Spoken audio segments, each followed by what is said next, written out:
सिंह और हमारे बीच एक ही सौदा हो सकता है, मौत का।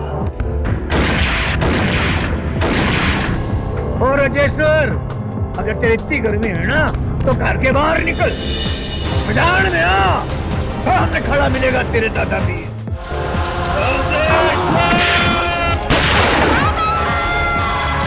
1991 भारतीय सिनेमा में एक ऐसा जादू हुआ जिसने पर्दे पर दो महान शेरों को आमने सामने ला दिया।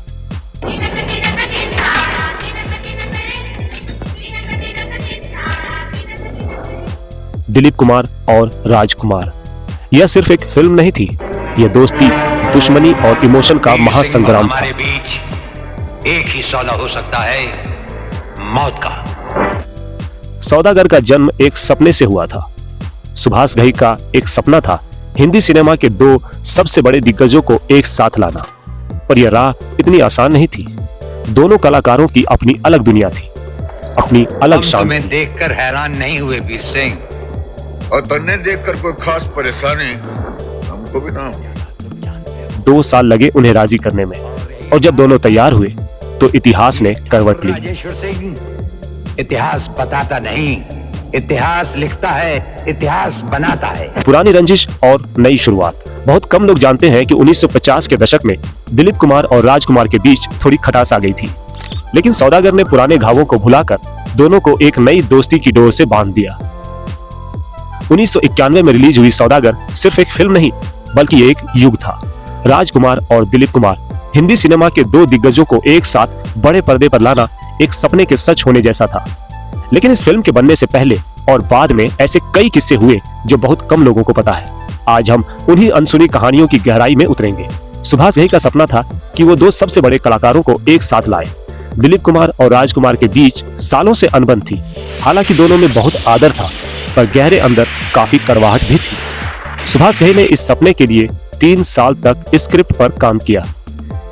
जब सुभाष घई पहली बार स्क्रिप्ट लेकर दिलीप कुमार के पास पहुंचे तो दिलीप साहब ने कहा, अगर राजकुमार इस फिल्म में होंगे तो मैं एक शर्त पर काम करूंगा, स्क्रिप्ट में हमारी बराबरी होनी चाहिए। दूसरी ओर राजकुमार बोले, अगर दिलीप साहब तैयार हैं तो मैं भी तैयार हूं, लेकिन डायलॉग्स मेरे अंदाज में होनी चाहिए। भीख सर उठाकर नहीं, सर झुका के मांगी जाती है वीर सिंह। सुभाष घई को फिल्म में 2 नई पीढ़ी के कलाकार भी चाहिए थे, वासु और राधा।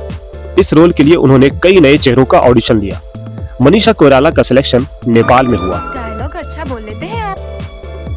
एक्शन भी अच्छा कर लेता हूँ। रियली? वो नहीं थी।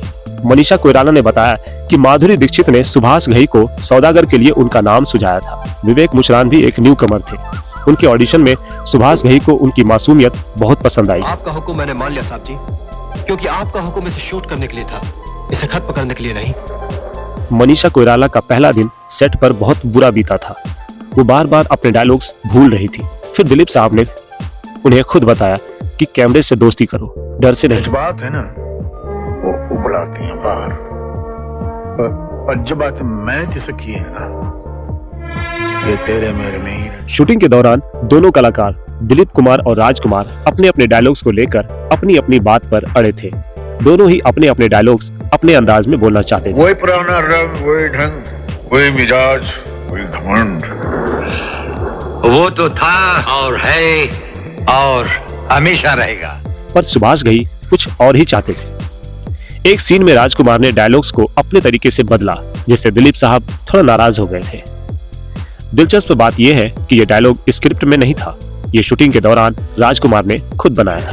ताकत पर तमीज की लगाम जरूरी है, लेकिन इतनी नहीं कि बुजदिली बन जाए। फिल्म के एक होली के सीन में राजकुमार को केवल एक चुटकी रंग लेने के लिए कहा गया था, लेकिन उन्होंने एक मुट्ठी भर रंग लिया और दिलीप कुमार के चेहरे पर फेंक दिया, जिससे दिलीप कुमार को गुस्सा आ गया। दिलीप कुमार ने कहा था कि वे कॉन्टेक्ट लेंस पहने हुए हैं, इसलिए कोई भी उनके चेहरे पर गुलाल न फेंके। सुभाष घई ने भी राजकुमार से कहा, राज जी बस एक चुटकी रंग लगाओ। अब अगर आप राजकुमार से 4 बार यही बात दोहराएंगे तो वो कहाँ मानने वाले। जब शॉट तैयार हुआ तो राजकुमार और दिलीप कुमार एक दूसरे के सामने खड़े थे।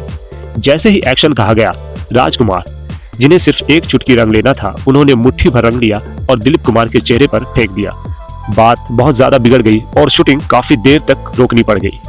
अंत में सुभाष घई ने दोनों को चाय पर बैठाकर सुलह करवाई। नहीं बनेगी। इन दोनों के साथ आप काम नहीं कर पाएंगे, क्योंकि इनकी 30 साल से दुश्मनी चल रही है और ये राइवलरी है, और ये तो आपको बहुत तंग करेंगे।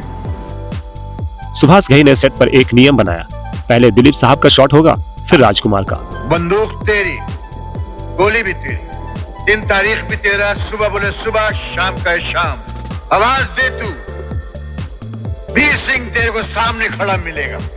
लेकिन एक दिन राजकुमार ने मजाक में कहा, मैं बुजुर्ग हूँ, मेरा शॉट पहले होगा।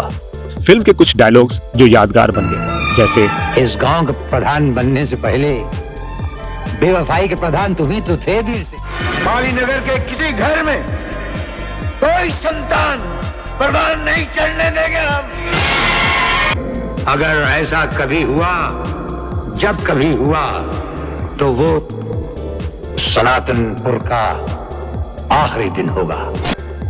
एक उंगली उठा दे दादा वीर, तो सनातनपुर का एक एक जर्रा बारूद बन के गिरेगा पाली नगर के ऊपर। काश कि तुमने हमें आवाज दी होती तो हम मौत की नींद से उठकर चले आते। वो रहे न रहे, पर एक फर्क तो आ गया जरूर राजेश्वर। वो जब तो आसमानों पे उड़ता फिरे था ना, आज तेरे पैर जमीन पर लग गए। राजेश्वर जमीन पर रहकर भी आसमान में उड़ता है वीर सिंह। बिच्छू से भी हम दोस्ती कर सकते हैं, उसका जहर भी पी सकते हैं, लेकिन सनातनपुर का पानी भी हम बर्दाश्त नहीं। दुनिया जानती है कि जब राजेश्वर दोस्ती निभाता है तो अफसाने लिखे जाते हैं, और जब दुश्मनी करता है तो तारीख बन जाती है। फिल्म की शूटिंग पचमढ़ी, उज्जैन और मुंबई में हुई। सौदागर का गांव पूरा एक आर्ट डिपार्टमेंट द्वारा बनाया गया था। पानी के कुएं, पुरानी हवेलियां, मंदिर सब असली जैसे बनाए गए थे। गाने जो आज भी लोगों की जुबान पर हैं।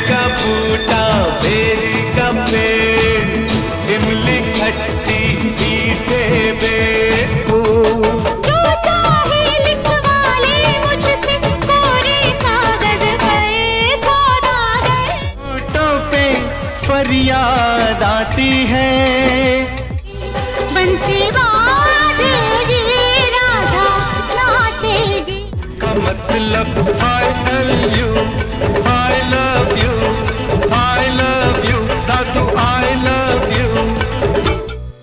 आपको ये जानकर हैरानी होगी कि इलू इलू ये शब्द मनीषा कोइराला ने खुद चुना था। लक्ष्मीकांत प्यारेलाल ने संगीत दिया था और हर गीत के लिए 5-6 वर्जन बनाए गए थे।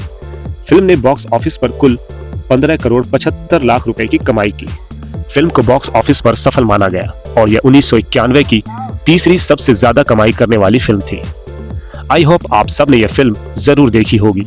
ये वीडियो आपको कैसी लगी कमेंट करके हमें अपनी राय जरूर बताएं। अगर ये वीडियो आपको पसंद आए तो लाइक करें और हमारे चैनल को सब्सक्राइब करें। मिलते हैं एक नई फिल्म और एक नई कहानी के साथ।